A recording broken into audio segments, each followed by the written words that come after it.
अस्सलाम वालेकुम वरहमतुल्लाहि वबरकातुह। कैसे हो साथियों, अहबाब, दोस्तों। मैं मोहम्मद शाहिद ख़ान क़ासमी एक बार फिर आप लोगों की खिदमत में एक छोटी सी वीडियो के माध्यम से आप लोगों को कुछ बताना चाह रहा हूँ।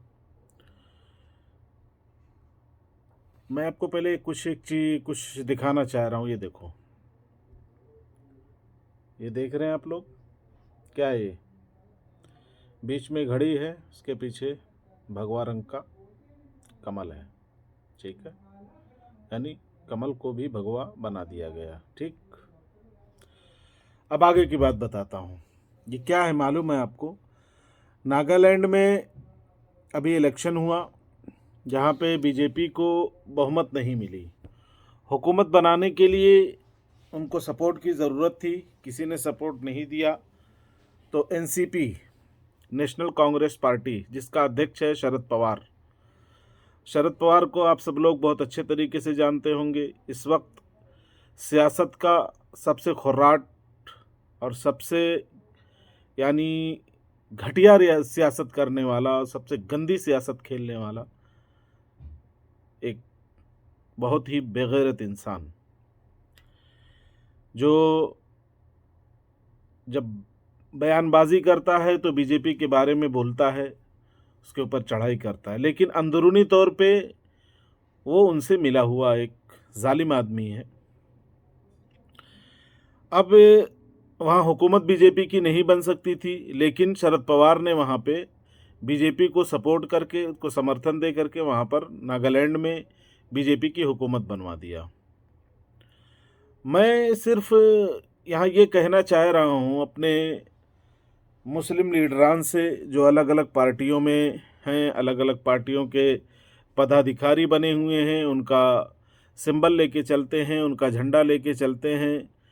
कोई शरद पवार का तलवा चाट रहा है, कोई उद्धव ठाकरे का तलवा चाट रहा है, कोई राज ठाकरे का तलवा चाट रहा है, कोई समाजवादी का तलवा चाट रहा है, सियासी पावर हासिल करने के लिए।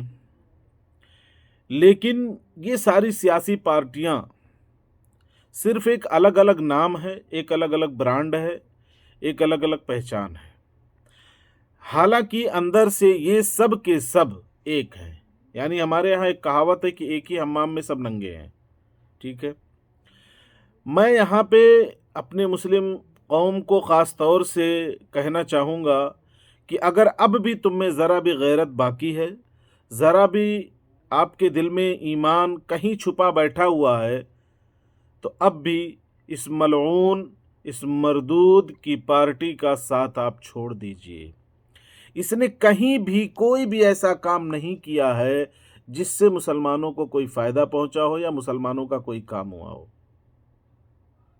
क्योंकि ये अंदरूनी कमरा जब होते हैं ना, तो ये एक ही थाली के चट्टे बट्टे होते हैं।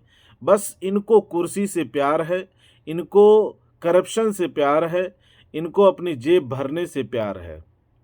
जिसकी तो सबसे बड़ी मास्टरमाइंड तो बीजेपी है, जो मुल्क को लूट रही है, मुल्क के ख़जानों को लूट रही है। इनके नेता दोनों हाथों से भर भर के लूट रहे हैं और देश में एक तनाव सा माहौल हमेशा पैदा किए रहते हैं और हिंदू और मुसलमान में हमेशा नफ़रत फैला करके अपनी राजनीति खेल रहे हैं। ये काम वही कर रहे हैं जो 1947 से पहले अंग्रेज़ों ने किया था, और जो अंग्रेज़ आज भी करता आया है वो है डिवाइड एंड रूल।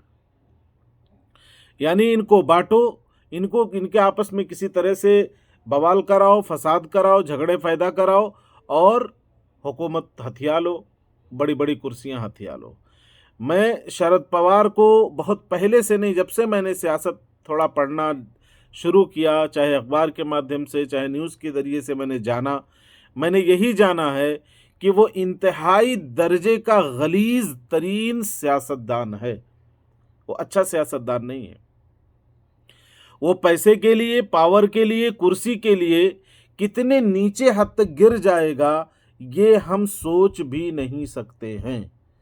मैं महाराष्ट्र के ख़ास तौर से मुसलमानों को ये कहना चाहूँगा कि अगर अब भी तुम में कुछ गैरत बाकी है, और जहाँ भी एनसीपी है और जो भी उसमें मुस्लिम नुमाइंदे हैं, जो जिस भी पोजीशन पे उसमें है, जो भी पदाधिकारी हैं, मैं उनसे ये गुजारिश करूँगा कि खुदा के वास्ते इस मलऊन की पार्टी को आप रिज़ाइन कर दीजिए, इसका साथ छोड़ दीजिए, क्योंकि आपने अल्लाह के यहाँ जा कर के आपने जवाब देना है। एक ऐसे इंसान का जो तुम्हारा अज़ली दुश्मन है, जो तुम्हारा खैरख्वाह कभी न था, न है, न होगा, उस आदमी के पीछे चल करके, उसकी पार्टी के लिए अपना टाइम दे करके, अपना पैसा खर्चा करके आप क्या हासिल करना चाहते हो? मैंने ऐसे लोगों को भी देखा है जो मतलब एक फ़ोटो खिंचा लेते हैं अगर शरद पवार के साथ में, तो अपने आप को तोप समझने लगते हैं, बहुत बड़ा सियासी रहनुमा समझने लगते हैं, हालांकि वो बोलना तक नहीं जानते, बात करना तक नहीं जानते। ये लुच्चे और लफंगे किस्म के लोग हैं जो इस तरह की हरकतें करते हैं। नागालैंड के वाक़ये ने यह बात साबित कर दिया है कि शरद पवार कोई सेकुलर नेता नहीं है, ये भी आरएसएस की बीमार मानसिकता का शिकार आदमी है और उन्हीं चड्डीधारी गैंग का एक मेंबर है। अब ये चीज़ जब आपके सामने आ गई तो बराहे करम इस मलऊन से और इस जालिम से छुटकारा हासिल करिए और अपने आप को बचाइए इनसे, और अपनी जो भी सियासी पार्टियां उनको मजबूत कीजिए, उनके साथ चलने की कोशिश कीजिए। अभी हाल ही में औरंगाबाद का नाम बदला गया, जो हज़रत औरंगज़ेब आलमगीर रहमतुल्लाह अलैहि व रिज़वान ने बनाया था, बसाया था। आज औरंगज़ेब आलमगीर रहमतुल्लाह अलैह की दुश्मनी में उस शहर का नाम बदल करके संभाजी राव के नाम पे रख दिया गया। ये काम किसने किया? उद्धव ठाकरे ने। और उसका अंजाम क्या हुआ कि उसका नाम भी मिट रहा है, उसका नाम तो मिट रहा है, उसका निशान भी उसके हाथ से चला गया। अगर तुम इतने पावरफुल हो, अगर तुम देश के हित में काम कर रहे हो, देश से तुम्हें कुछ भी प्यार है, तो एक शहर बसाओ और उसका नाम अपने बड़ों के नाम पे रखो, जो तुम्हारे बड़े थे, जिनको तुम मानते हो कि बहुत बड़े देशभक्त थे, बहुत बहादुर थे, बहुत दानवीर थे, जो भी तुम समझ रहे हो। अगर तुमको उससे जर्रा बराबर भी प्यार है तो अपना शहर बसा के दिखाओ ना उसके नाम पे। उसके नाम से कोई कॉलेज खोल के बताओ, कोई यूनिवर्सिटी खोल के बताओ, कोई हॉस्पिटल खोल के बताओ, कोई एयरपोर्ट बना के बताओ। हमारे बाप दादाओं के बनाए हुए शहरों के नाम बदल करके तुम क्या साबित करना चाह रहे हो? तुम तरक्की कर रहे हो, तुम देश को बर्बाद कर रहे हो। मैं यहां पे थोड़ा सख्त लहजे में एक बात कहूंगा कि जो आदमी खुद बच्चा नहीं पैदा कर सकता, जो उसको बच्चा पैदा करने की सलाहियत नहीं है, वो दूसरे के बच्चे को नाम जरूर रखने पहुंच जाता है। क्यों भाई? अरे दम है तुम में, तुम मर्द हो, बहादुर हो, तुम्हारे अंदर वो ताकत है, तो खुद का बच्चा पैदा करो और खुद नाम रखो। ये क्या दूसरों के बनाए हुए शहरों के नाम बदल रहे हो, दूसरों के बनाई हुई चीजों के नाम बदल रहे हो, दूसरे के बनाए हुए रोड के नाम बदल रहे हो? इसको तुम तरक्की कहते हो? ये तुम्हारी बीमार मानसिकता है जो निकल निकल के सड़ सड़ के बाहर आ रही है। तुम देश के कभी ना हित में थे, ना हो और ना रहोगे, क्योंकि इस देश से तुमको ना कभी प्यार था, ना है और ना रहेगा। तुमने देश में हमेशा नफरत फैलाई है। तुमने लोगों को, हमारे देश को नफरत से डुबो दिया है, नफरत की आग में जला डाला है। तुम हिंदी मुसलमानों को क्या समझते हो?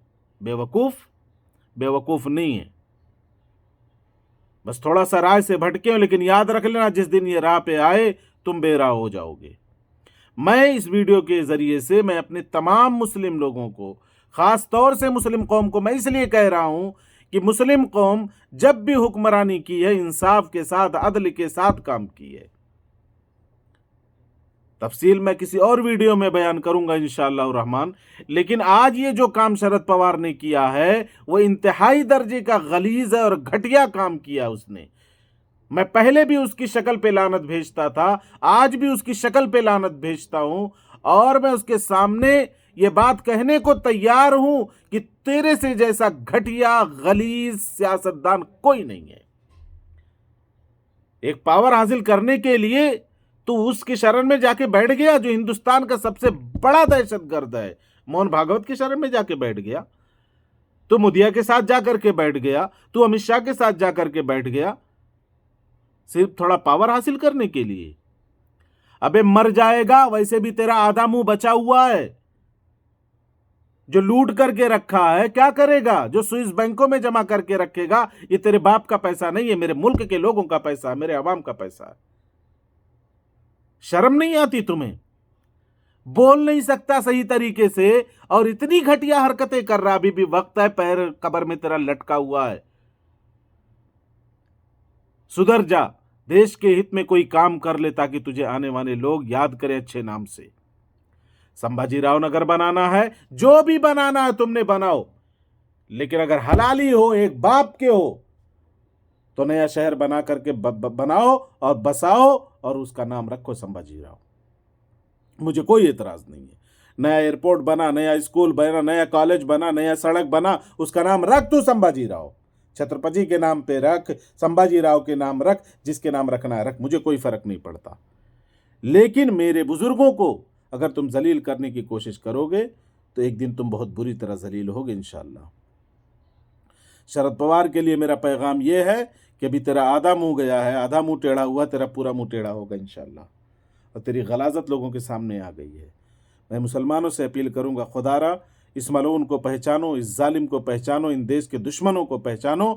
ये बीजेपी और आरएसएस के हाथ के खिलौने हैं, कठपुतली हैं, ये देश के दुश्मन हैं, इनसे बच के रहो। और जो लोग भी एनसीपी में हैं, नेशनल कांग्रेस पार्टी में हैं, मैं उन मुसलमानों से ख़ास तौर से अपील करूंगा कि उसको लात मारो और अपनी जो पार्टियां मजबूत हो रही हैं उनको मजबूत करो। आज इम्तियाज़ जलील साहब, अल्लाह उनको हिम्मत दे, उनको ताकत दे और उनको तंदुरुस्ती दे, उनको उनकी उम्र में बरकत दे, हर बला हर फितने से महफूज रखे। आज औरंगाबाद के लिए वो बड़ी मेहनत कर रहे हैं, बड़ी कोशिशें कर रहे हैं। मैं अपील करूंगा कि आप उनका साथ दीजिए और उनको मजबूत कीजिए। इंशाअल्लाह आगे आने वाला वक्त हमारा होगा और फिर जो मुल्क को लूट रहे हैं, जो मुल्क को आग में ढकेल रहे हैं, उनसे इंशाअल्लाह इंसाफ के साथ, अदल के साथ इनका काम किया जाएगा और इनको अदालत के कटघरे में खड़ा करके इंशाअल्लाह इनको सज़ाएं ज़रूर मिलेंगी। आज या कल, सवेरे या देर, इनको सज़ा मिलनी है। खैर, मैं यही इतनी बात करने के लिए आया था। अल्लाह हम सब का हामी और नासिर हो और इंशाअल्लाह आगे भी इस तरह की वीडियोस मेरी आती रहेंगी। अस्सलामु अलैकुम वरहमतुल्लाहि वबरकातुहू।